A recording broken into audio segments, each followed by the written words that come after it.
Welcome to the Online Great Books podcast, brought to you by OnlineGreatBooks.com, where we talk about the good life, the great books, great conversation, and great ideas.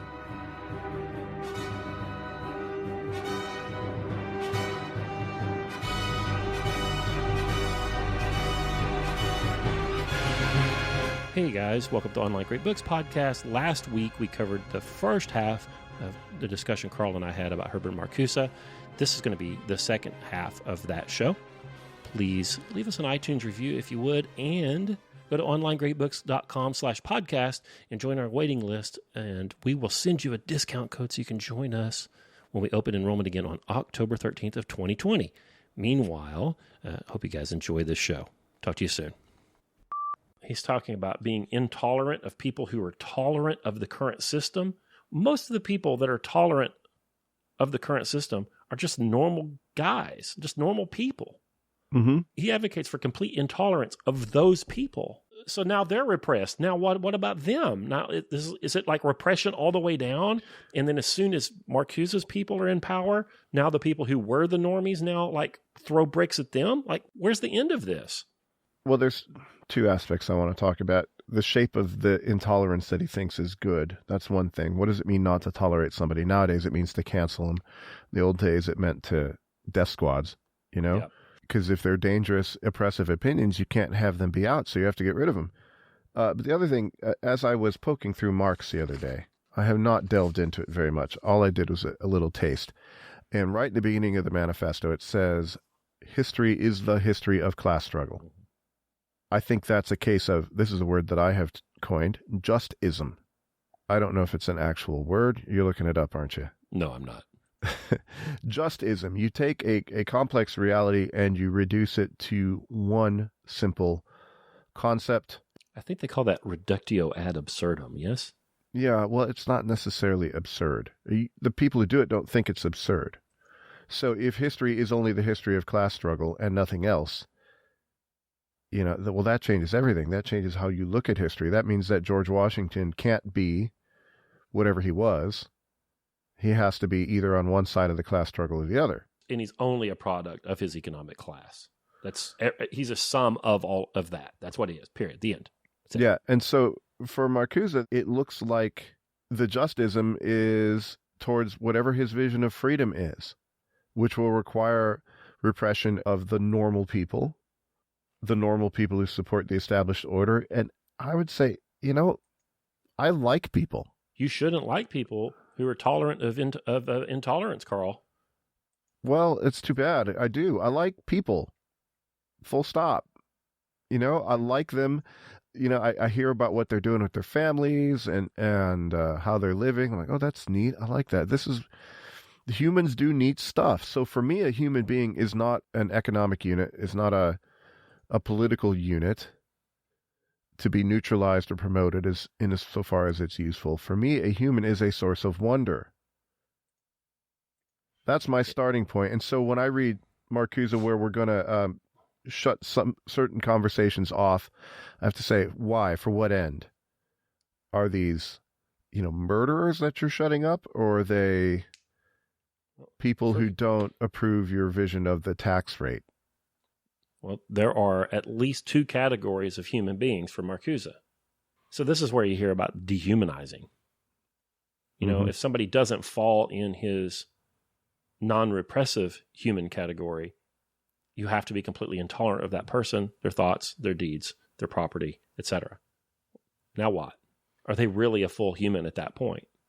If they're an enemy of the good? They're an enemy of the good for him. You know, what do they used to say about pirates? Pirates are the enemies of the human race. So pirates are always to be shot on sight. Right. You know, any nation's army or navy can kill the pirates. Well, are there classes of people who are enemies of the human race? Maybe. Uh-oh. Yeah. If you're sloppy with your writing, if you're sloppy about your thinking, somebody's going to sit around and chase this stuff out to its end, which is what Karl and I are doing. And we see that his discussion leads to you believing that there is a group of people that are enemy of the human race, and you have to be intolerant of those people.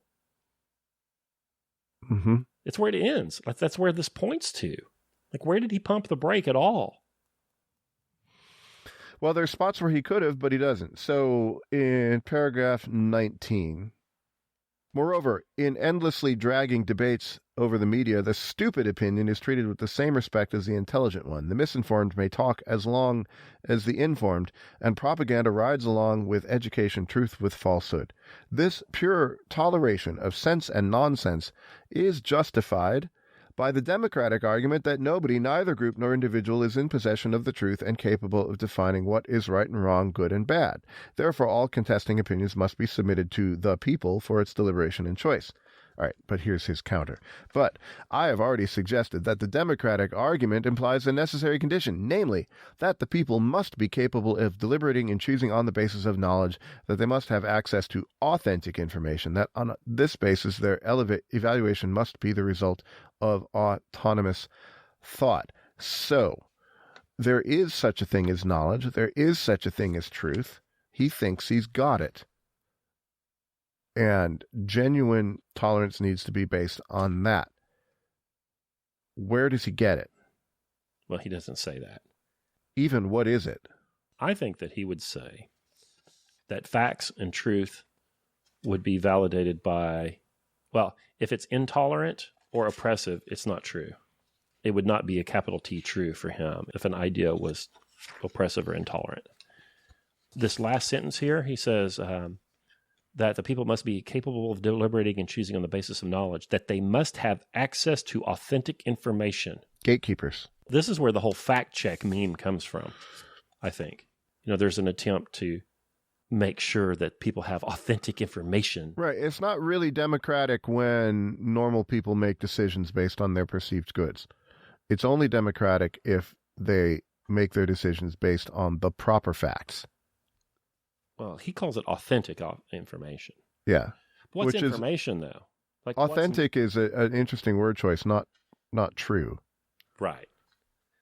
Right. And this guy knows what he's doing. And he wrote this in English. This isn't a translation. All contesting opinions must be submitted to the people for deliberation and choice. Who submits them? Authentic information. This is where the fact checking comes from. Like, who checks the facts? Who determines what's authentic? The medium is the massage. He does excoriate the media. Again, he has this Hegelian outlook.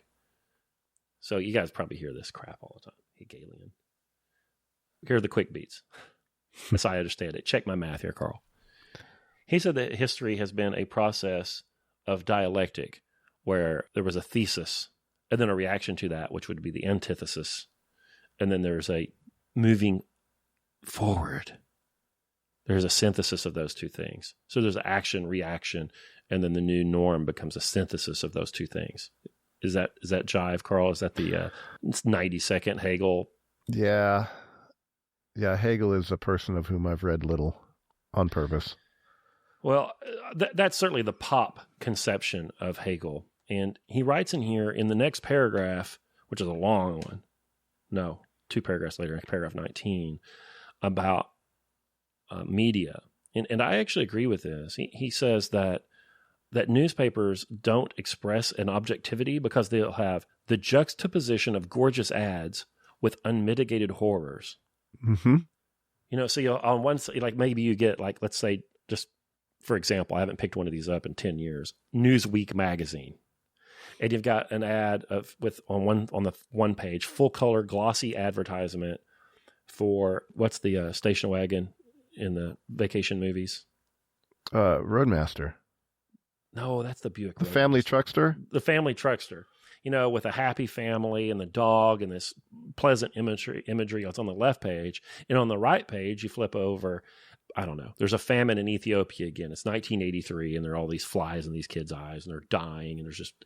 So those two things are juxtaposed. So because he buys the Hegelian argument, he then says, the result is a neutralization of opposites. So in the mind of the normal person, they don't get to see how bad things really are because the media makes this constant juxtaposition of the positive and the negative. And I agree with that. You got ads for York peppermint patties on one page, and on the next page, coronavirus dead or something, There are a bunch of places where I say, yeah, probably. That was my notes. And there are some good critiques on this.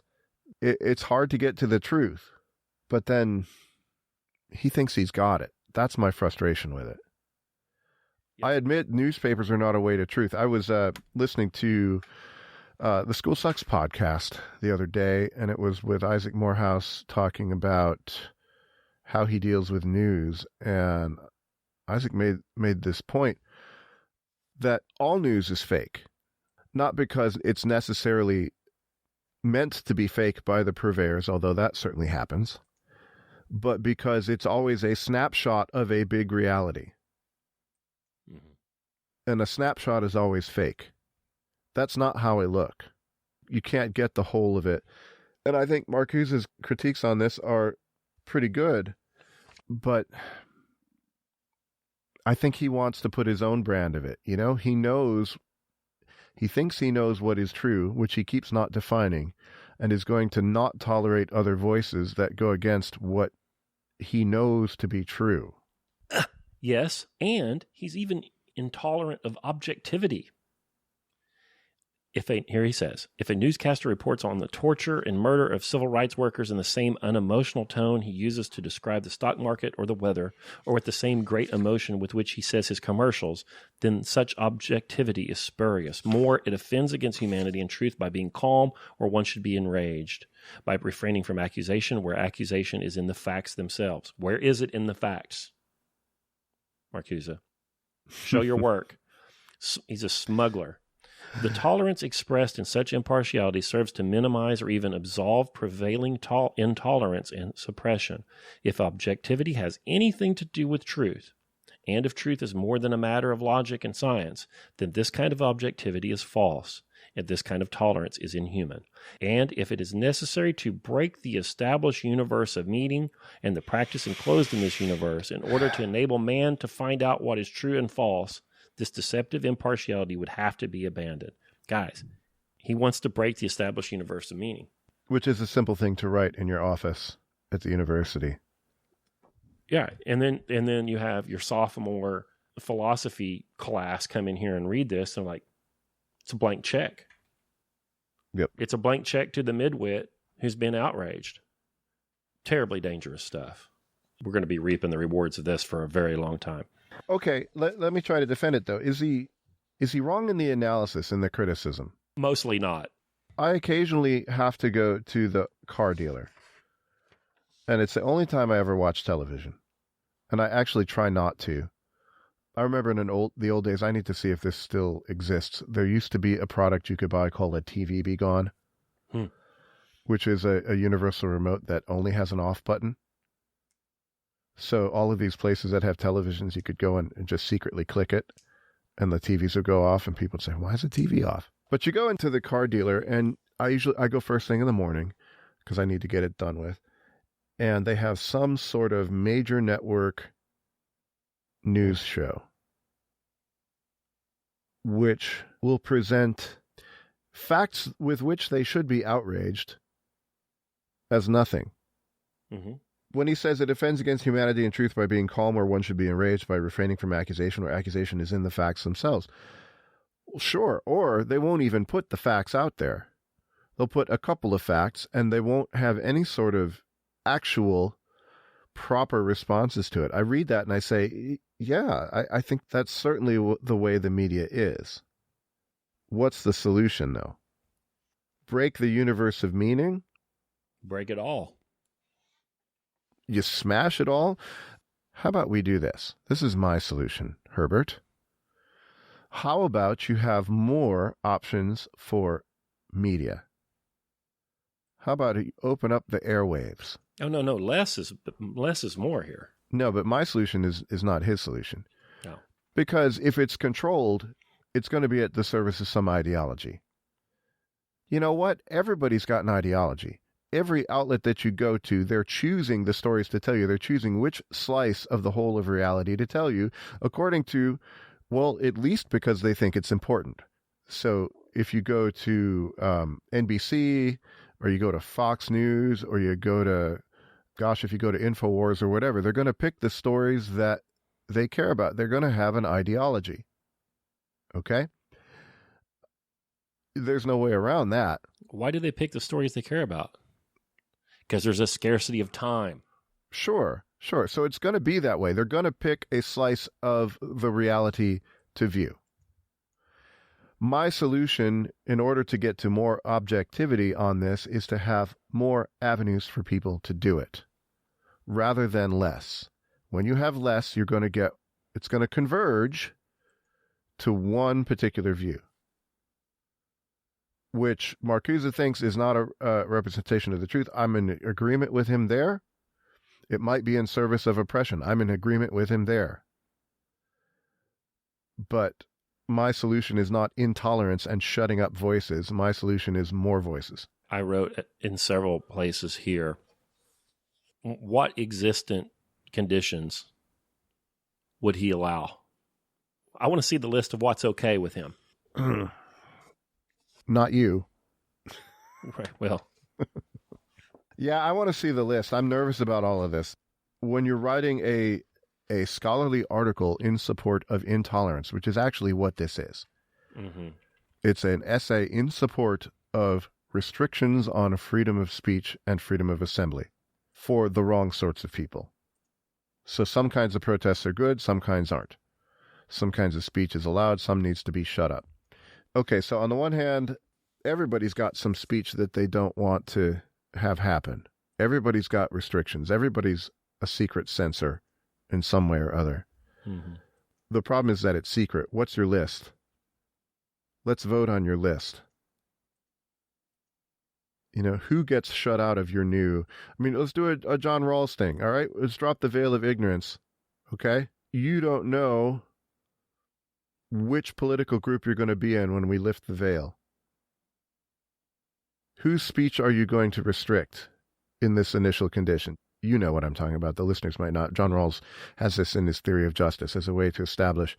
We want to figure out the rules of a society that would be acceptable to everyone if you didn't know what your position in that society would be. So I want to extend this to freedom of speech. There we are sitting there. We're just primordial atoms. We haven't become souls of actual people yet. We're sitting there deciding what sorts of speech are we going to limit? And then the veil comes up and you find out you're in a particular group and you can't talk. Yeah, and I can't see in this essay, and I know Marcuse created more work than just this, but I can't see here, and I think it should be in here if it exists, a description of any person who wouldn't eventually be deemed to be repressive or oppressive and require a silencing, cancellation, or whatever. If you want to do, again, because I believe the world is defined by its scarcity, anything that you do has an effect on someone else. And if that effect is undesirable by the other person, they get to be intolerant of you, and off we go. Who is universally going to be tolerated under his system? Marcuse. Well, if he thinks so, he's wrong. What happened to Robespierre? Everybody gets the rope, eventually. I want to read something just to make it clear what the stakes are here. So this is in, I think it's paragraph 23. I might have messed up by numbering. Towards the middle of this long paragraph.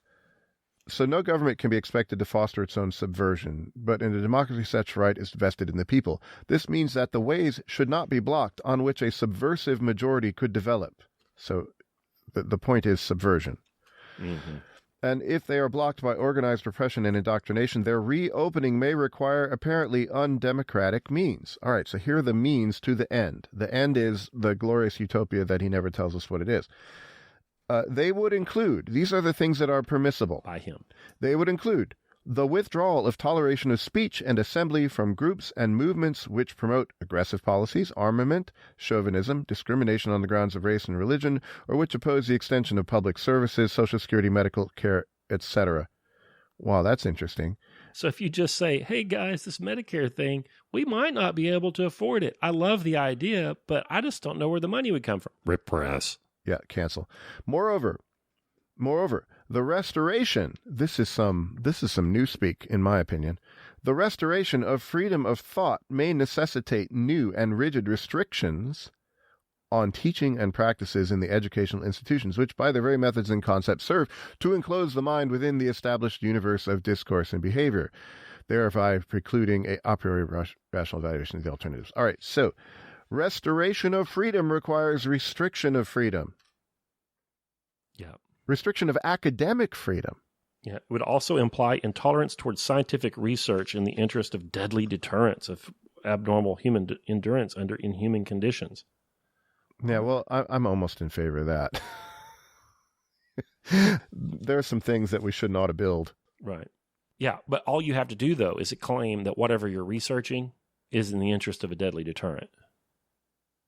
That's all you have to do. You have to claim it. What does all this stuff mean? He's just a smuggler. What does this mean? But let's go back here where he says the restoration of freedom of thought may necessitate new and rigid restrictions on teaching and practices in the educational institutions.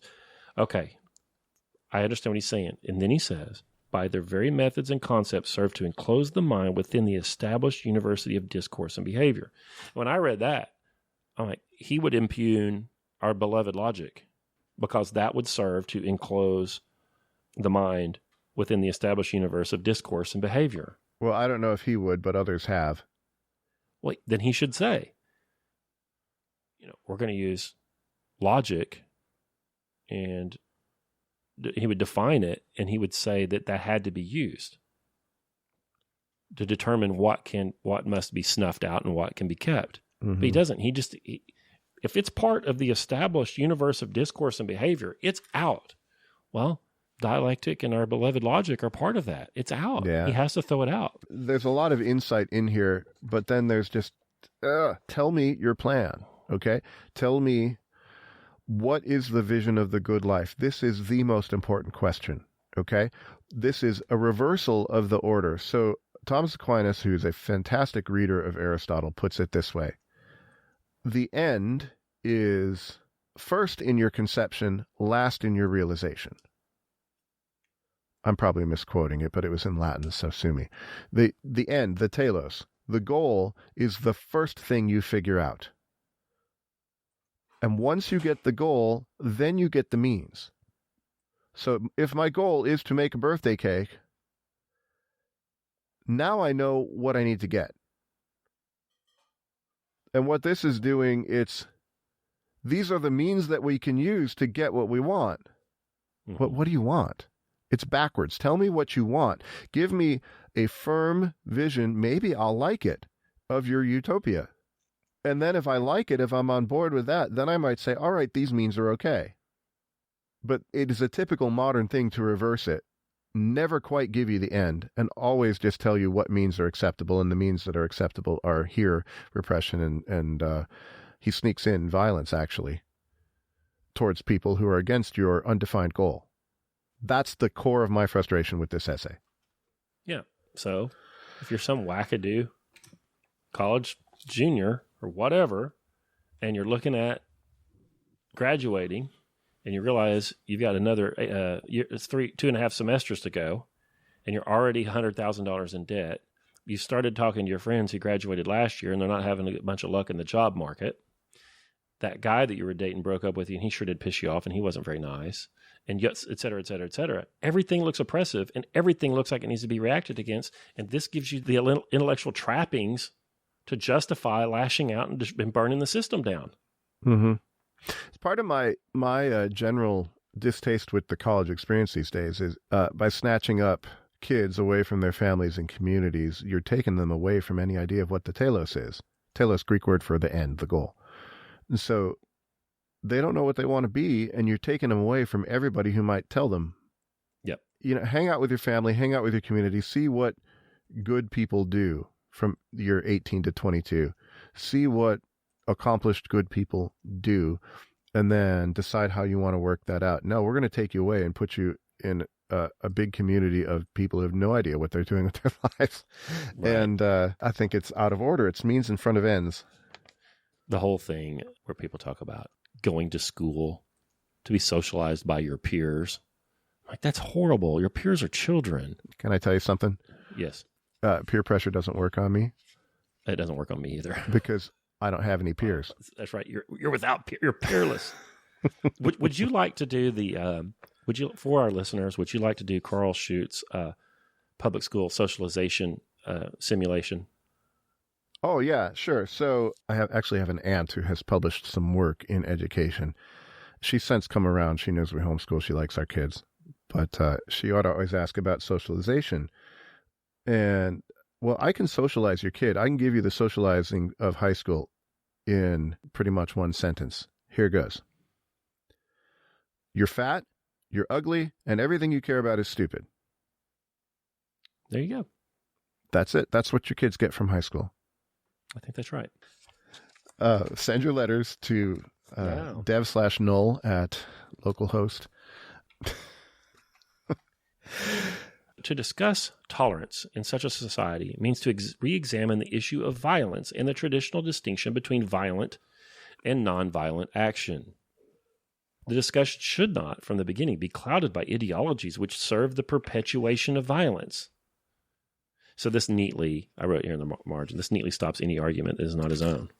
I don't think I'm making a straw man here. He pretty much says that everything that can exist right now contributes to the conditions of now, and the conditions of now are oppressive and violent. I would like some definition of violence there, too. This is another thing which I get frustrated with. I think I know what violence is. I think Aristotle defined it. It's pretty much physical. It means making somebody physically do something that his will is not in accord with. So if I punch you in the face and make your head move off to the side in a way that you didn't want it to do, that's violence. Well, we're taking that word and stretching it pretty thin so that speech can be violence, so that a political system that isn't actually killing anybody can be called violent. The reason you do this, the rhetorical reason you do this, is if you can get it established that something is violence. Let's say, if I said like anime is violence, okay? Well, then it's justified to do whatever and smash out anime. And violence can be responded to with violence. So if you can stretch a definition so that all sorts of pretty much nonviolent things are actually violent, then, any means become possible in defense against a violent aggressor. Yep. And everything's violence. Yeah.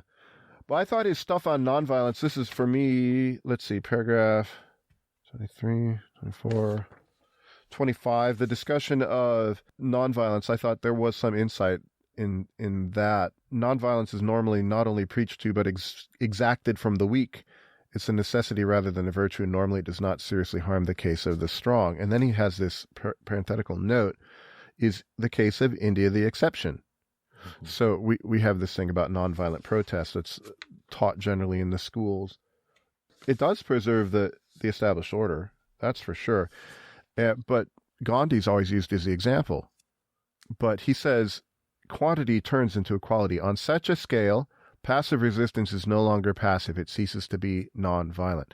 If you disrupt the economic life of your country in the way that Gandhi did, it's nonviolent in that you're not killing anybody, but it surely is disruptive. It's not just people sitting peacefully in the town square saying slogans.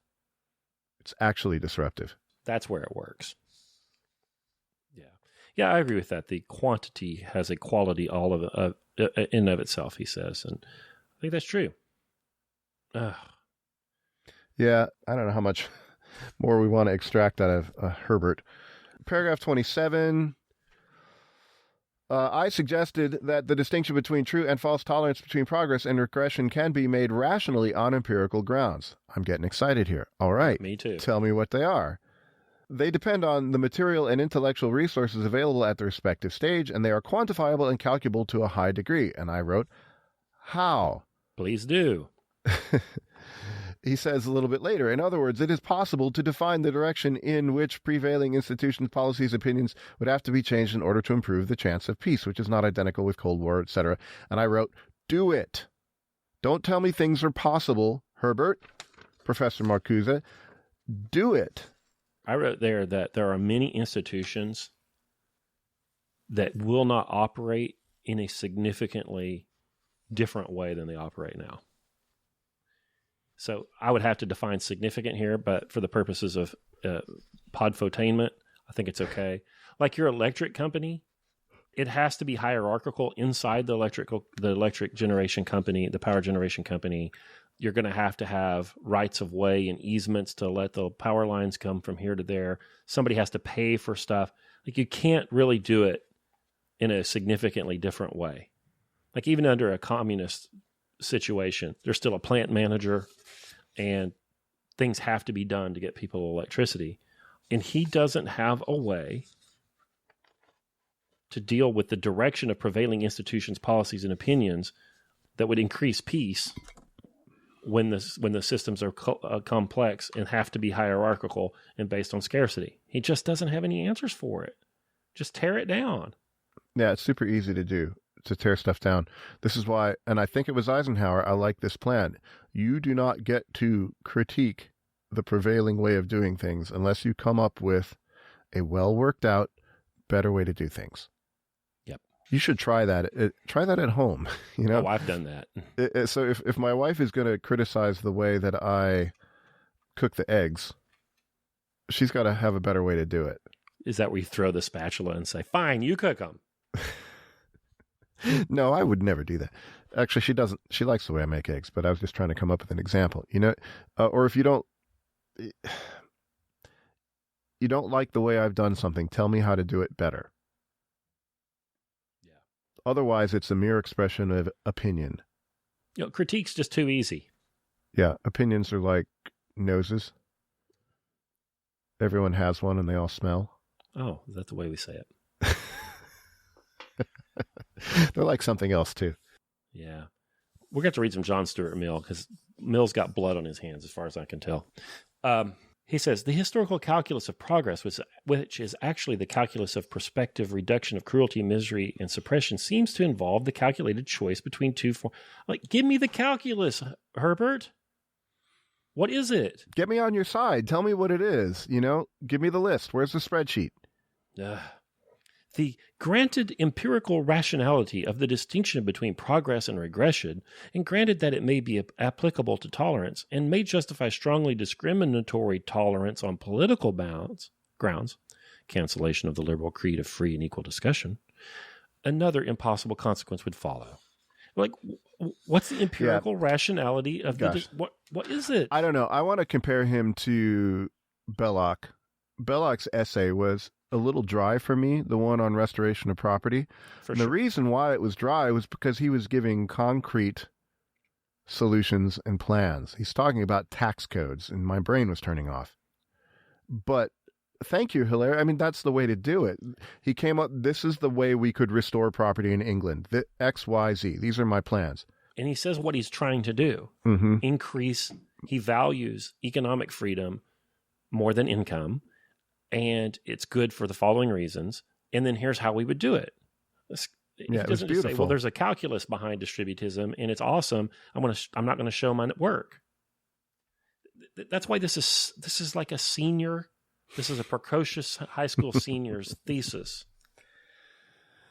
Yeah. He says the English Civil Wars, the French Revolution, the Chinese and Cuban revolutions may illustrate this hypothesis that there's a good and a bad violence, essentially.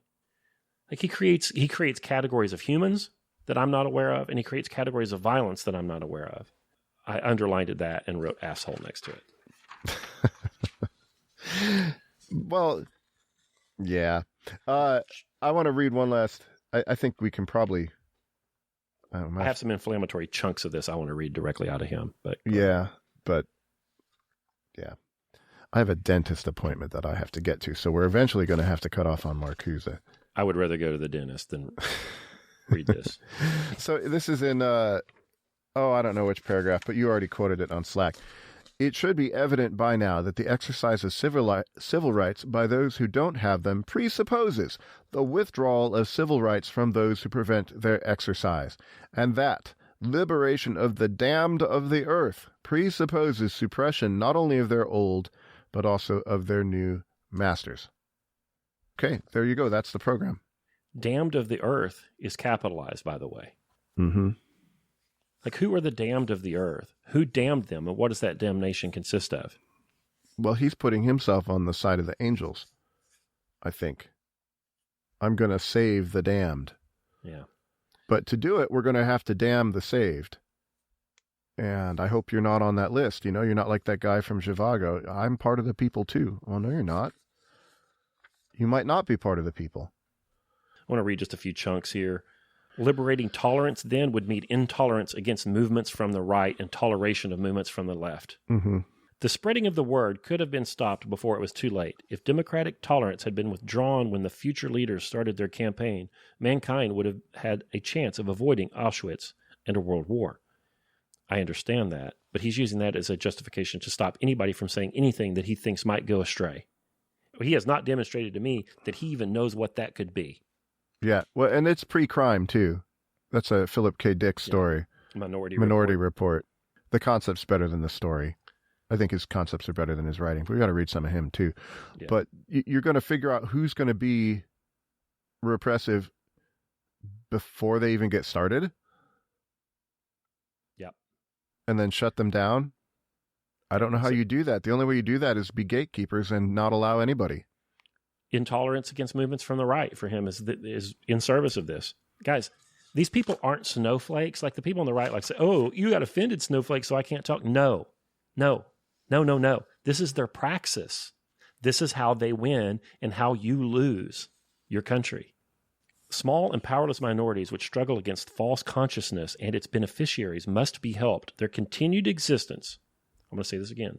I'm going to repeat a little chunk. The small and powerless minorities, their continued existence is more important than the preservation of abused rights and liberties which grant constitutional powers to those who oppress these minorities.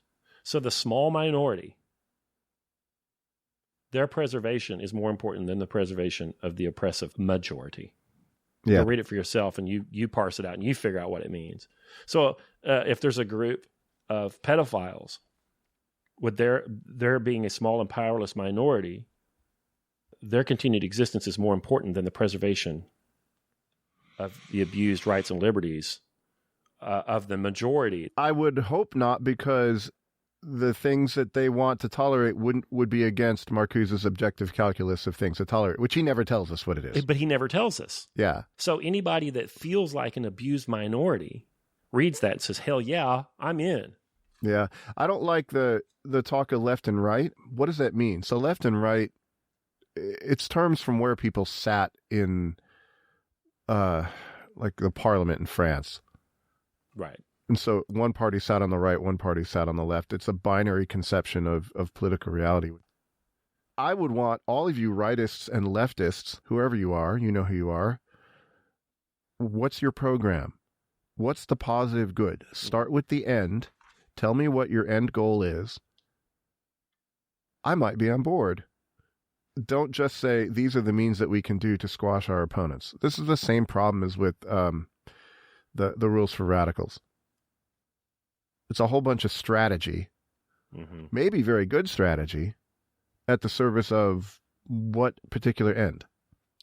This guy is a destroyer. I'm convinced of it, and he left this open-ended so that things could be destroyed. Brushed aside is the question as to what has to be repressed before one can be a self. The individual potential is first a negative one, a portion of the potential of his society.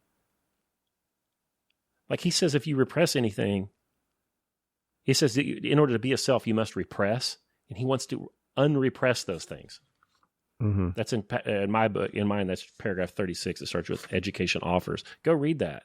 And I wrote, speak for yourself, pervert. So is it safe to say you're not a fan? I think he's evil. I'll say it. This whole goal of liberating the damned of the earth, where damned is capitalized, smacks of some dark shit that I don't care for. His arrogance is astounding to me. I agree with him about a lot of his critiques of media and so on. But he says the left has no equal voice, no equal access to mass media and public facilities.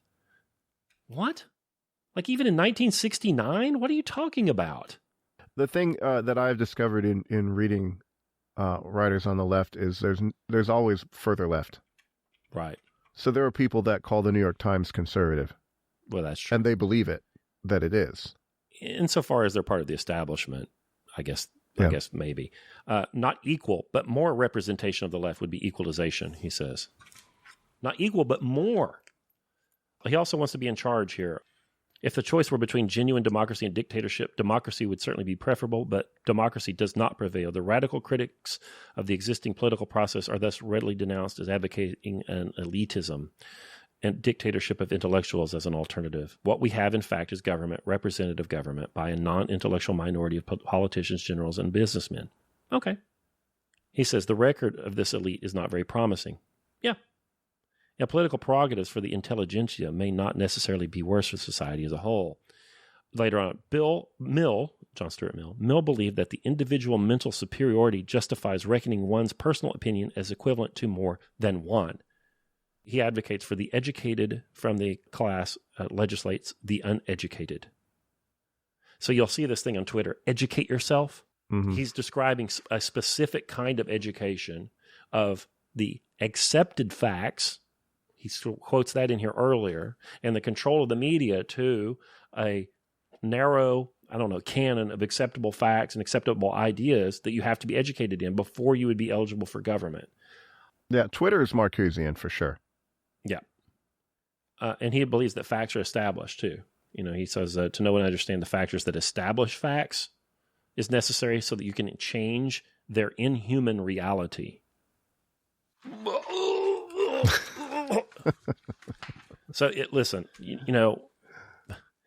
like folks like my dad, he's like, talks about poor dad.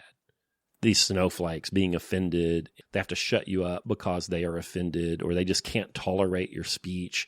Like he thinks that their toleration is about their comfort level, but it's not. It's a political praxis for them. Right. Like toleration or intoleration is a bigger political act for them than voting would be for my father. Yeah, it's a political tool.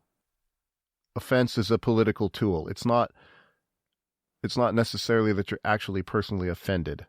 Yeah, it's not like somebody calls somebody on the left a name and they get the vapors and have to lay down. That's not what it is. No, it's a tool to advance your political agenda. Right. Well, in fairness, the right does it too. Moral majority types did that for a long time. But theirs is more of I got the vapors and my sensibilities offended. Well, I got the vapors and now I'm going to use it to advance a political agenda. See, but what was their political agenda? I think that the moral majority's political agenda was at its base to just maintain a sensibility. Mm-hmm. That's not what these people are talking about. These people are talking about actually obtaining power and using it for a specific end. The moral majority, like nobody even knows what it was. I mean, maybe Pat Robertson could have told us at some point. Yeah, I was just making the point that the tactic is something. This is my solution. If you tell me that you're offended at what I have to say, my response is to say, I'm offended that you're offended at what I have to say. And now that we're both offended, can we talk? Right. Very frustrating that it's weaponized as a way to stop people from having a conversation. Yep. Like we did today. Yeah. This Repressive Tolerance, 1965, the thing's about 19 pages long. You can read it. Tell us if we got it wrong.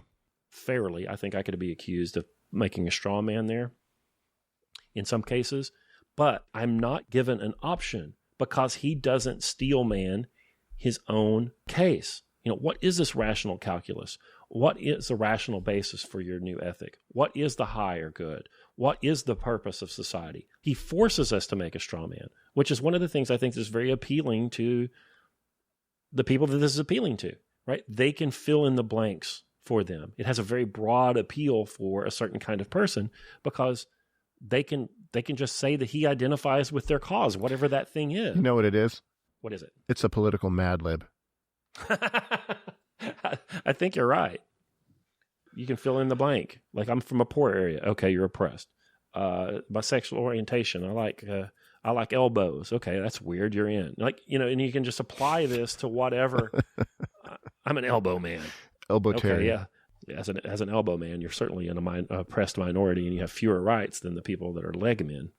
So here's the Marcusean path to political power so that you can have more elbow porn. Yeah, it's a political Mad Lib. I'm going to assume that this guy wasn't dumb, and I'm going to assume that he knew what he was doing when he didn't fill in his blanks here. Yeah, that might be. And by the way, he worked for Eisenhower's State Department. What? He was in the CIA. Was McCarthy wrong? Was it a witch hunt? Was it a Red Scare, Karl? Was it a witch hunt? Was McCarthy fearful, and was it a Red Scare? Well, Marcuse actually worked in government, that's for sure. Yeah. He worked for the OSS during World War II, ends up working for the CIA, working for the State Department under a Republican. So what are Republicans, by the way? If he works under Eisenhower, like what is that even? What is he then? Yeah. And so this guy, he's saying that people of the left don't have the power. And so he's at, a university influencing all these people. He has a publishing platform so he can publish this, and all these people can see this thing. He's been in the CIA and in the State Department. He did pretty well. Yeah. So is this guy disaffected? This is not Diogenes in the town square living in a bucket. Living in a barrel or something. Does he not have access to the levers of power? Like, what is he doing here? What is he really doing here? Does he actually believe this? Or is this a screed to whip up normal folk to get them to nihilist action?